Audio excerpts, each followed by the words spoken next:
A intervenção na segurança pública do Distrito Federal termina na próxima terça-feira e não será prorrogada. É informação do Ministério da Justiça. Hoje o relatório com todas as informações sobre os atos criminosos na Praça dos Três Poderes deve ser finalizado. E a gente tem os detalhes com ela ao vivo. Natália Pazzi, bom dia para você. Oi, Carla, bom dia para vocês e para quem nos acompanha. E temos também aqui o anúncio, a definição do próximo secretário de Segurança Pública do Distrito Federal. O delegado Sandro Avelar, da Polícia Federal, vai assumir novamente essa função após o fim aí da intervenção.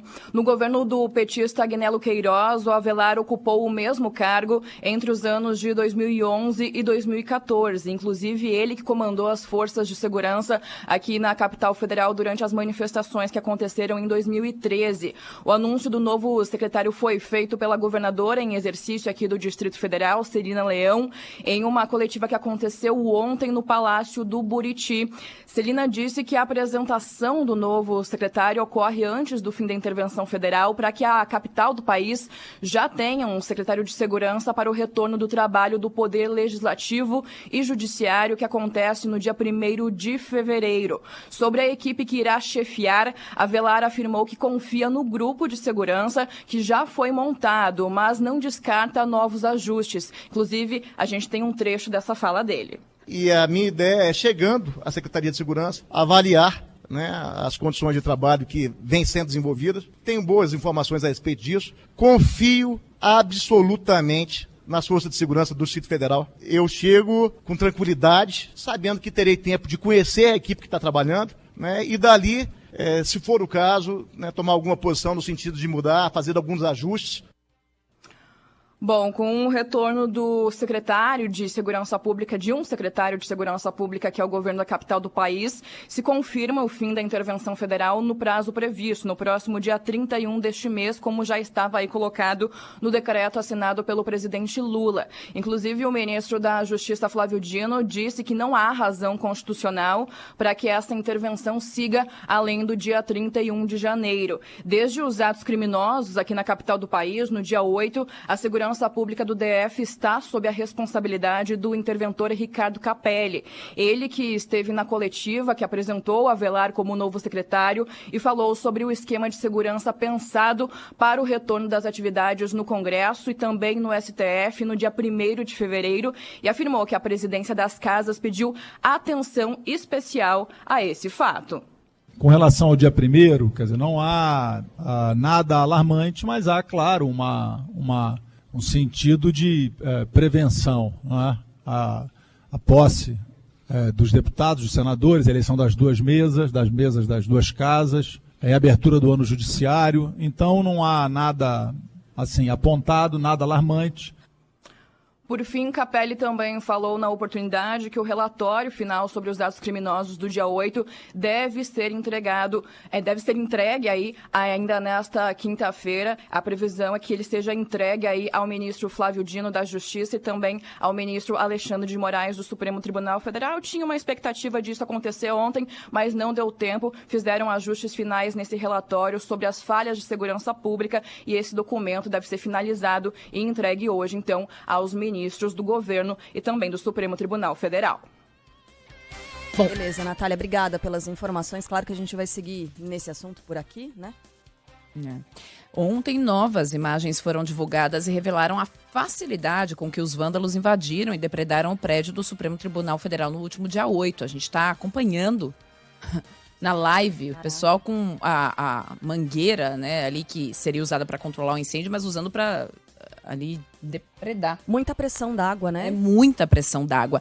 Nas gravações é possível ver, por exemplo, a fragilidade e falhas da Polícia Militar em evitar os ataques. Os PMs chegam a recuar diante dos bolsonaristas radicais, facilitando o acesso ao STF. Os vídeos mostram ainda a quebra de armários, destruição de cadeiras e até mesmo um dos criminosos vestindo a toga dos ministros. Também se observa o embate entre os radicais e a polícia judiciária, além da retomada do prédio no fim da tarde.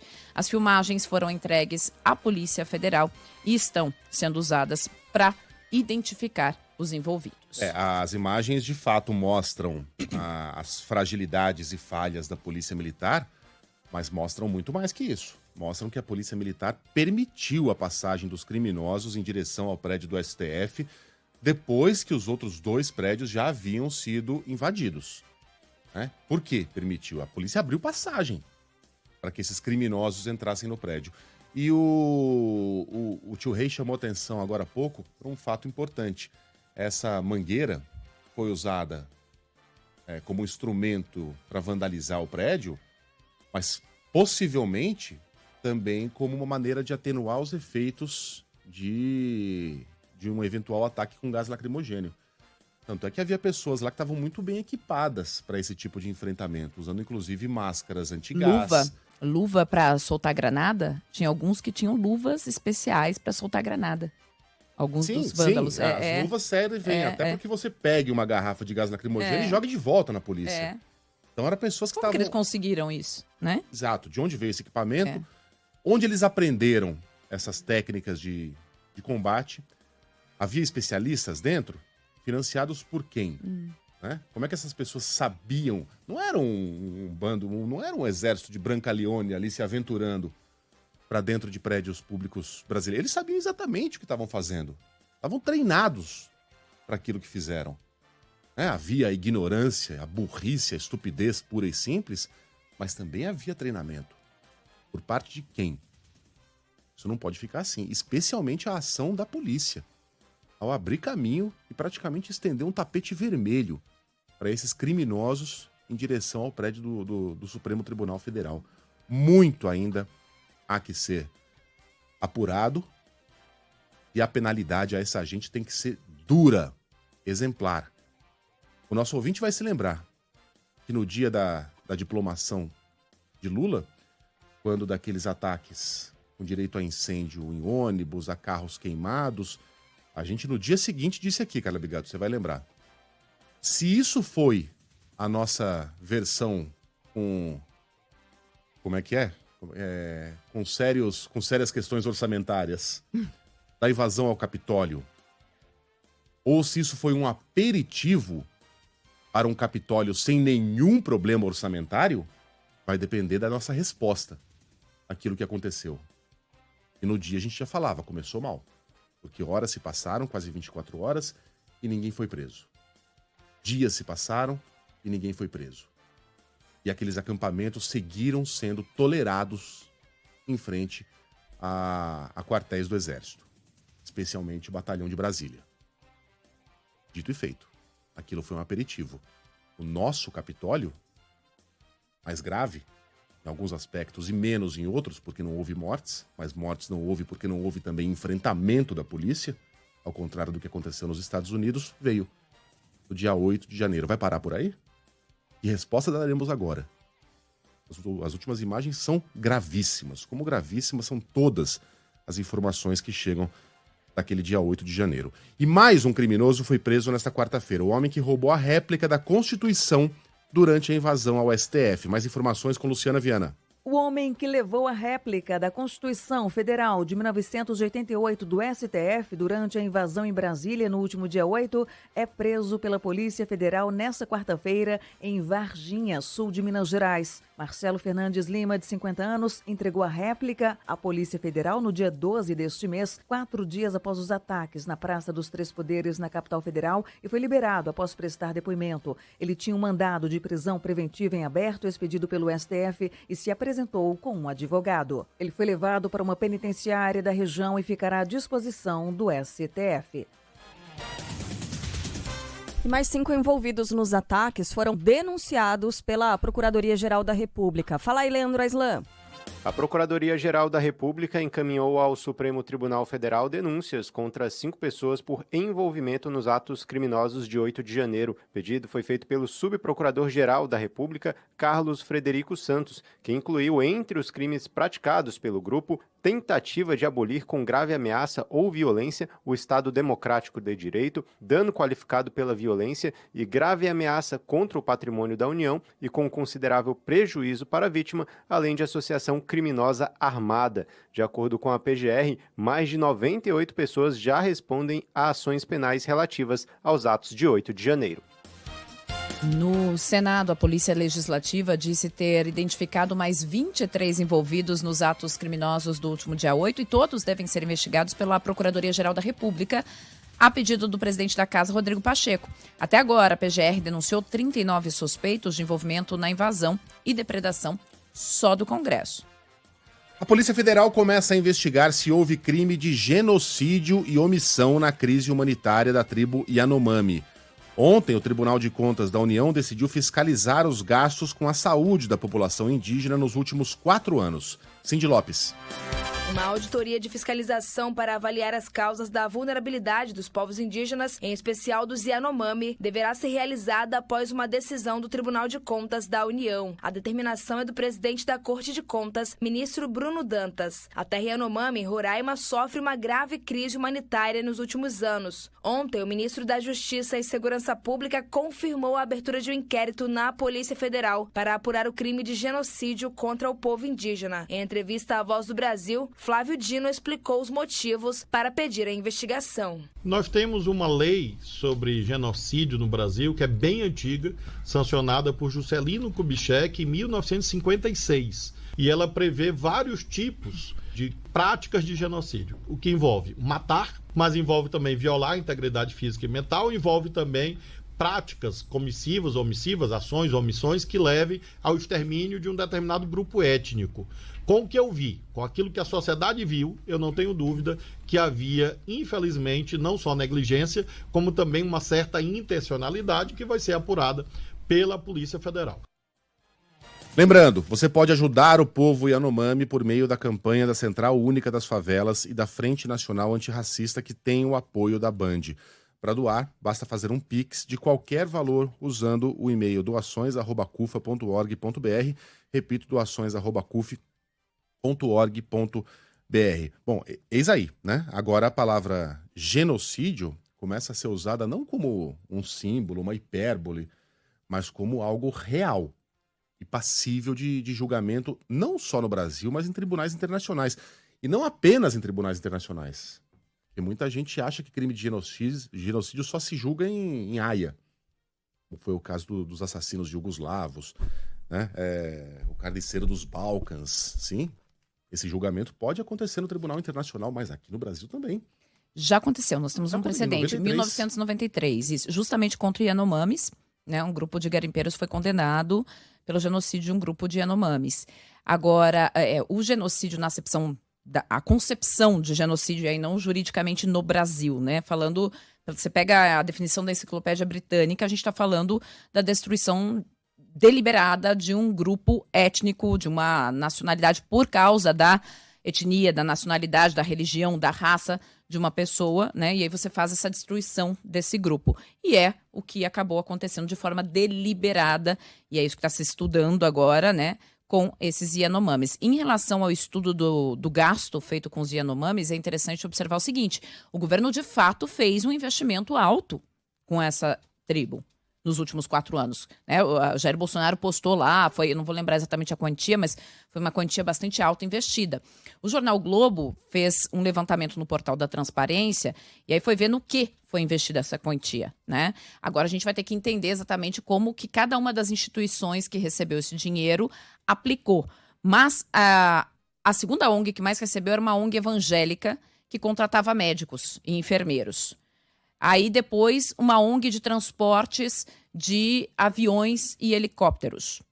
E aí uma fonte da FUNAI que falou em off, ou seja, preferiu não ser identificada até por medo de represália, disse o seguinte: muitos desses contratos de aviões e helicópteros eram de empresas dos próprios garimpeiros.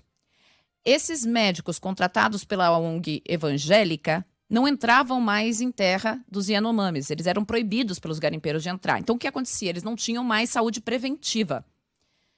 Só se acionava o transporte aéreo quando o Yanomami já estava prestes a morrer, e aí você pegava ele, transportava de helicóptero, que é muito mais caro, para um hospital, quando você já não tinha mais como solucionar aquele caso. Você precisa de saúde preventiva para o povo, né? A atenção básica mesmo.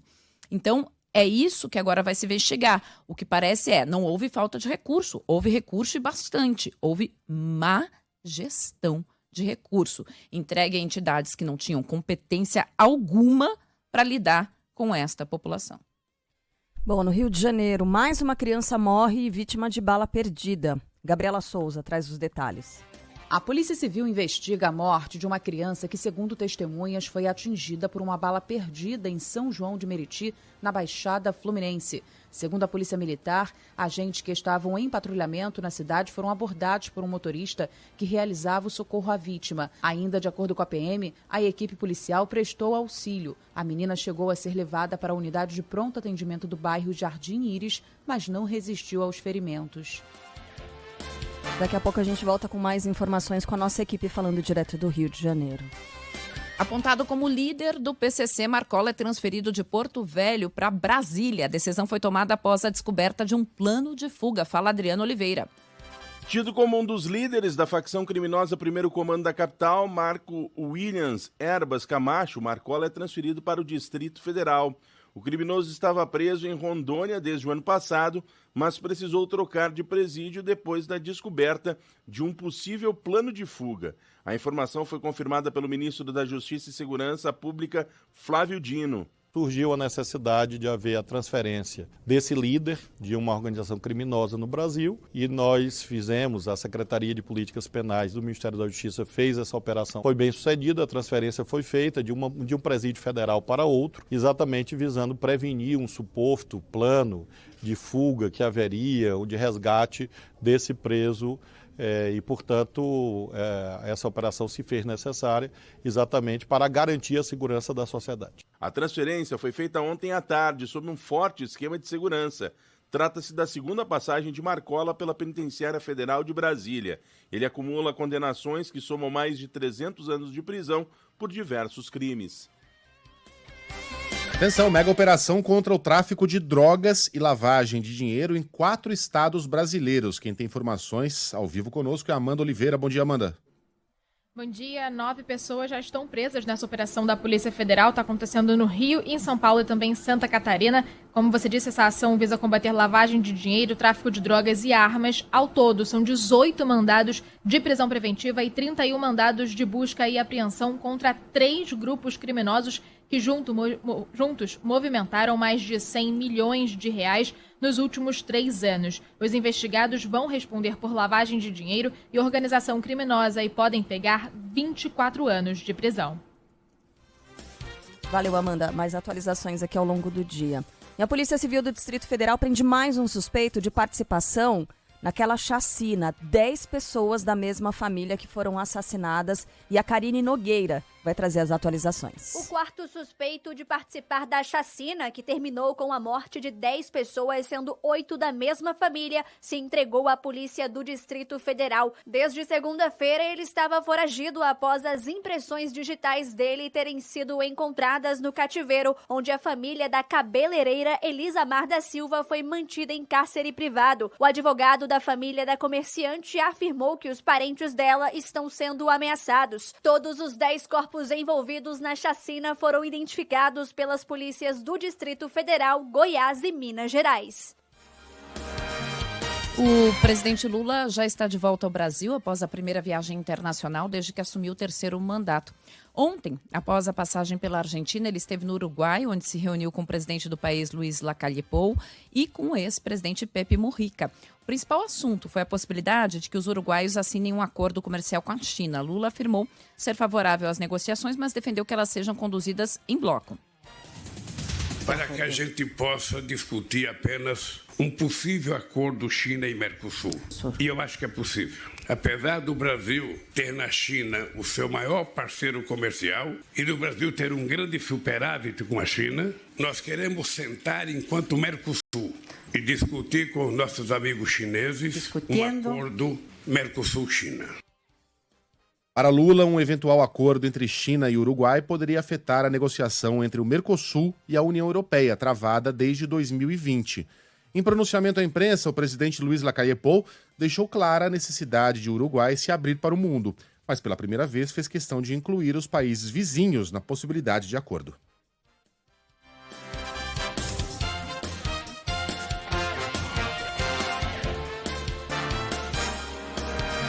Uruguay está con sus tratativas, está con sus negociaciones, no tiene ningún impedimento en informar a Brasil, a Argentina, a Paraguay, de lo que viene haciendo y negociando. E agora a gente ouve o presidente Lula sobre esse acordo entre China e Uruguai. É urgente e necessário que o Mercosul faça o acordo com a União Europeia. Nós vamos intensificar as discussões com a União Europeia e vamos firmar esse acordo com a União Europeia e firmar este para que a gente possa discutir apenas possível acordo China e Mercosul. Só uma observação realística aí sobre essa questão do Uruguai, né? E antes que quem tem uma visão de mundo mais à esquerda saia caindo aqui, matando. Primeiro, que isso não é uma iniciativa do Luiz Lacalle Pou. Isso começou com um governo de esquerda, lá com Mujica, tá? Essa iniciativa de negociação individual Uruguai e China, e não do bloco Mercosul com a China. Por quê? Porque até hoje a grande realidade é que o Mercosul concretamente tem acordo com 3 países, né? Assim, Egito, acho que Israel, não vou lembrar o outro, gente, desculpa. Mas são 3 países, concretamente. Tá tentando com a União Europeia, mas tá bem travado. Tá tentando com o Canadá, mas ainda não saiu. Porque é muito alta a tarifa de negociação com o bloco. Ninguém consegue, para você, né, poder negociar individualmente, não pode. Isso é uma regra do acordo. E aí o Uruguai, obviamente, quer sair por seu aspecto geográfico, quer se tornar ali um hub de exportação e importação. É uma estratégia do país para poder sair. O Uruguai é um país ali um pouco difícil de você desenvolver. Se a pessoa virar jovem, vai embora para Madrid, porque isso não tem onde trabalhar ali no Uruguai, tem essa questão. E aí foi uma estratégia. O Uruguai é um país muito estruturado economicamente, foi um país governado pela esquerda há muitos anos, mas que sempre seguiu regras fiscais, sempre foi muito organizado economicamente, muda governo, mas não muda a estrutura econômica do país. Então isso já começou com a esquerda, essa tentativa. E agora, é claro, e a Argentina vinha brigando e querendo ali manter a estrutura do bloco, mas estava falando sozinha. Agora a Argentina tem um parceirão que é o Brasil, né, que é o maior país. Mas ontem o Lula se mostrou aí mais aberto, mais favorável à ideia do Uruguai. E aí, a ver, né, como é que vai ficar, porque o Lula entendeu que não dá para viver sem a China, né? Então, o que ele quer? Vamos tentar trazer isso para o bloco. Já que o Uruguai está entrando nessa, vamos entrar junto com o Uruguai. Talvez seja uma alternativa, já que não dá para viver sem esse grande parceiro comercial. Ao lado de Guilherme Lasso, do Equador, e Mário Abdo Benítez, do Paraguai, Lacalle Pou é um dos únicos presidentes da direita na América do Sul. Lula afirmou que ideologia política não é o entrave na relação entre os países. A minha relação com o chefe de Estado não tem viés ideológico. Só tem 2 coisas a fazer. Solo há 2 coisas que fazer. Primeiro, o respeito à soberania de cada país. Ou seja, primeiramente, o respeito à soberania de cada país. E os interesses de fazer o bem para o povo de cada país. Na agenda, em Montevideo, Lula ainda se encontrou com o ex-presidente uruguaio José Pepe Mujica e o chamou de irmão. Por aqui, o ex-presidente Michel Temer rebateu a declaração de Lula, que o acusou de ser golpista. Essa fala aconteceu ontem no Uruguai. Em pronunciamento, Lula disse que as conquistas sociais de 13 anos do PT foram destruídas depois do impeachment de Dilma Rousseff e atacou Temer. Quase tudo que nós fizemos de benefício social no meu país foi destruído em 6 anos. Ou melhor, em 7 anos. 3 7 anos do golpista Michel Temer e 4 do governo Bolsonaro. Em nota divulgada à imprensa, o ex-presidente reagiu. Disse que Lula, aspas, parece insistir em manter os pés no palanque e os olhos no retrovisor. E concluiu dizendo que recomenda ao presidente que governe olhando para frente, defendendo a verdade, praticando a harmonia e pregando a paz. Temer ainda afirmou que o Brasil não foi vítima de golpe algum e que foi, na verdade, aplicada a pena prevista para quem infringe a Constituição.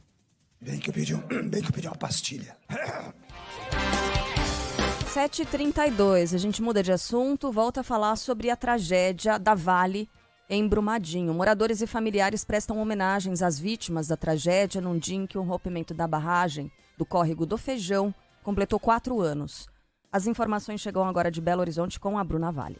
As buscas pelas 3 vítimas ainda desaparecidas do rompimento da barragem Brumadinho devem ser concluídas em até 1 ano e meio. Ontem, na data que completou 4 anos da tragédia, a população do município realizou a Romaria pela Ecologia Integral. O ato é realizado anualmente em memória das 270 vítimas da lama da Vale, além de cobrar punição dos responsáveis, como falam dos membros do Movimento de Famílias Atingidas, José Geraldo. Existe também uma revolta que é transformada em força de luta pelos direitos que foram violados e ainda não foram recuperados. A Justiça Federal aceitou a denúncia oferecida pelo Ministério Público Federal contra 16 pessoas e as empresas Vale, Tuvisud pelo crime.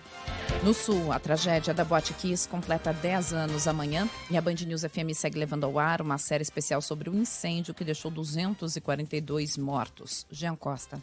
Para prestar assistência aos sobreviventes, familiares e envolvidos no incêndio, 2 atendimentos especializados foram criados pela Prefeitura e por um dos hospitais do município. O primeiro deles, o Santa Maria Acolhe, serviço psicossocial implantado semanas após a tragédia, e outro, multiprofissional, nomeado como Centro Integrado de Atenção às Vítimas de Acidentes, que foi desenvolvido pelo Hospital Universitário de Santa Maria. Ambos viraram referência nacional em atenção pós-traumática. Porém, mesmo com o surgimento dos programas assistenciais, o sistema de saúde ainda enfrenta muita dificuldade para dar o suporte necessário ao público. Muito empenho houve para que ninguém ficasse sem atendimento. Não foi esse o maior problema desses anos aí pós-Kiss. Um problema enfrentado foi a questão de os pacientes conseguirem acesso a medicações. A reportagem completa você ouve ao longo da nossa programação. O Conselho de Administração da Petrobras analisa hoje o nome de Jean Paul Prates para assumir a presidência. Luana Bernardes. O nome do senador Jean Paul Prates vai ser analisado hoje pelo Conselho de Administração da Petrobras. Se a indicação do presidente Luiz Inácio Lula da Silva for aprovada, o político assume interinamente a empresa e se torna membro do Conselho, na vaga deixada pelo ex-presidente da estatal, Caio Paes de Andrade, que renunciou ao cargo em janeiro. Já a Assembleia Geral Ordinária dos Acionistas da Petrobras, que pode indicar oficialmente o nome de Jean Paul Prates para assumir a presidência da estatal, está marcada para o dia 19 de abril. Com uma dívida que supera os 40 bilhões de reais, a Americanas pede recuperação judicial nos Estados Unidos. Fala aí, João Boeri. O Superior Tribunal de Justiça suspende decisão da Justiça do Rio, que havia determinado a reversão do bloqueio de recursos da Americanas que haviam sido compensados pelo Banco BTG Pactual. O montante vai ficar na conta do credor. No entanto, o valor vai ficar bloqueado para a movimentação. Uma liminar a favor da Americanas segue válida para que os valores que haviam sido bloqueados pelos bancos Safra e Votorantim voltem a ser de propriedade da varejista. Nesta quarta-feira, a Americanas declarou que possui mais de 7.700 credores. A inconsistência financeira passa de mais de 41 bilhões de reais. Paralelamente, a rede pediu à Justiça dos Estados Unidos a extensão da suspensão de pagamentos a credores assegurados no processo de recuperação judicial no Brasil. O caso do... o caso do cantor Seu Jorge, que tentou registrar o filho com o nome de Samba. É o nome de um filme muito legal. Se você não assistiu, recomendo. E foi impedido pelos cartórios. Divide opiniões. Fala aí, Mayra Djaimon. Maravilha de mulher. Nos cartórios de todo o país, há registros de nomes excêntricos, como Legolas, personagem do filme O Senhor dos Anéis, Lúcifer, MacGyver e DJ. Segundo o IBGE, o Brasil tem ainda 188 Hitlers, 41 Mussolinis, quase 2.000 Brisas, cerca de 3.000 Luas e aproximadamente 500 pessoas que chamam Sol. Os nomes diferentes dividem opiniões. Eu acho que cada um tem sua opinião e deve colocar o nome que quer. Não, tem uns nomes que as crianças realmente fazem sofrer bullying na escola, nos lugares que tem nome que é bem estranho. Na prática, o cartório pode impedir o registro de nomes que, segundo a lei, possam expor a criança ao ridículo. Mas a decisão depende de cada oficial, ressalta a diretora da Associação de Registradores de Pessoas Naturais do Estado de São Paulo, Andréa Rusante Gagliardi. A questão da exposição ao ridículo, é claro, ela tende a ter uma certa carga que parece subjetiva. O critério é pensar na coletividade se é um nome que vai sempre causar estranheza, sempre vai gerar essa situação constrangedora para a criança. Recentemente, o cantor Seu Jorge foi impedido de registrar o filho como Samba. O nome escolhido foi recusado por ser um ritmo musical e o cartório entendeu que poderia ser pejorativo para a criança.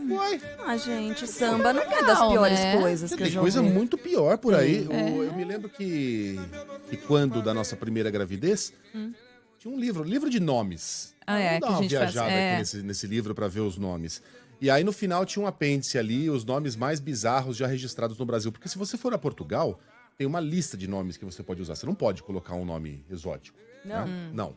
Você, inclusive, não pode usar estranhezas bem brasileiras, como, por exemplo, Tatiana com TH, Juliane com 2 N's. Não pode fazer Tem aqueles essas... nomes que você podia registrar ao quadrado, né? Que a pessoa duplica todas as letras, assim. Exato. Tipo o Rodrigo, com Y da série. Rodrigo. Você não vai vencer em Portugal. Aqui nunca houve impedimento.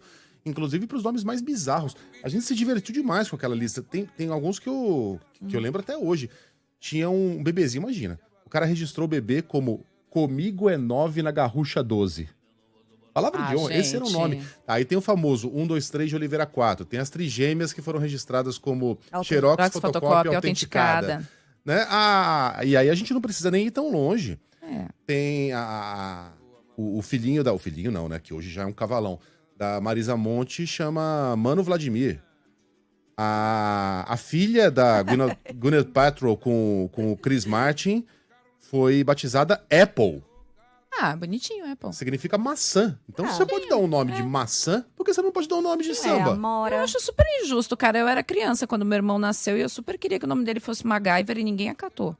Eu acho uma sacanagem com a criança. Eu era super fã do MacGyver. é Acho que esse tinha que ser nome. Eu era a irmã mais velha, né? Sabe qual é o nome do Ele filho é da... Bruno. Olha que sem graça, Bruno. Sabe qual é o nome do filho da Alicia Keys? Aquela que canta New York. Egito. Egito? Tô traduzindo, é Egito. Ok. Egito. Eu não vejo nada de mal em samba também. O nome pra gente ficar no Brasil, da Alessandra Ambrosio, modelo. Anja. Anja? Anja? Janja. Então tá cheio de nome exótico e esquisito. Eu acho que não deveriam. Eu acho que os pais deveriam pensar 2 vezes. Mas vem cá. Gente, só vale pro Seu Jorge? Só ele? É. Sendo que samba é bonitinho. Não vejo Samba ninguém. eu achei bonito. Eu também não vejo samba eu nada gostei. de mal em samba. Mas ele vai sofrer bullying. Bom, provavelmente, mas todo mundo sofre bullying. Gente, mas imagina. Todo mundo. Por chamar samba e ser filho do Seu Jorge. Porque ainda mais que é filho uma de coisa artista, muito né, legal, gente? filho de artista, É filho de artista, né? Ela, todo nome gera bullying. Meu nome é Luiz. Não dá pra fazer bullying com o Luiz. Dá, claro que dá. O meu apelido na 3ª série era Luiz Airão. Quem me deu esse apelido? O Barão. Meu sobrenome é Barbosa Megali. Me chamavam de Barbosta Meu Galo. Que isso?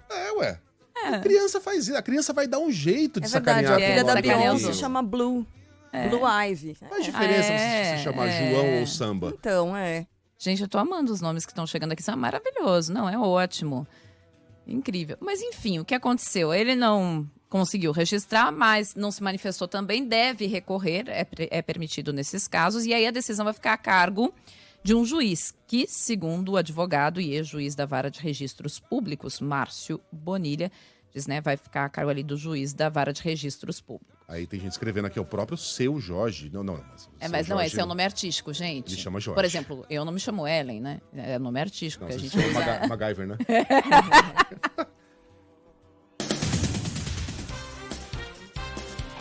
Destaques internacionais. A guerra no leste europeu pode entrar numa nova fase com o envio de armas mais poderosas à Ucrânia. O destaque é de Thiago Muniz. O presidente da Ucrânia, Volodymyr Zelensky, pede rapidez na entrega dos tanques prometidos pelas potências ocidentais no enfrentamento da guerra contra a Rússia. Ele deu as declarações na noite desta quarta-feira, quando também solicitou o envio de caças e mísseis de longo alcance. Nesta semana, os Estados Unidos e a Alemanha anunciaram o envio de 45 carros de combate dos modelos Abrams e Leopard 2. Os equipamentos são mais modernos do que os disponíveis na Ucrânia atualmente, que são de fabricação soviética. A Rússia condenou o envio das armas para Kiev, chamou a atitude de provocação e disse que qualquer tanque fornecido será destruído.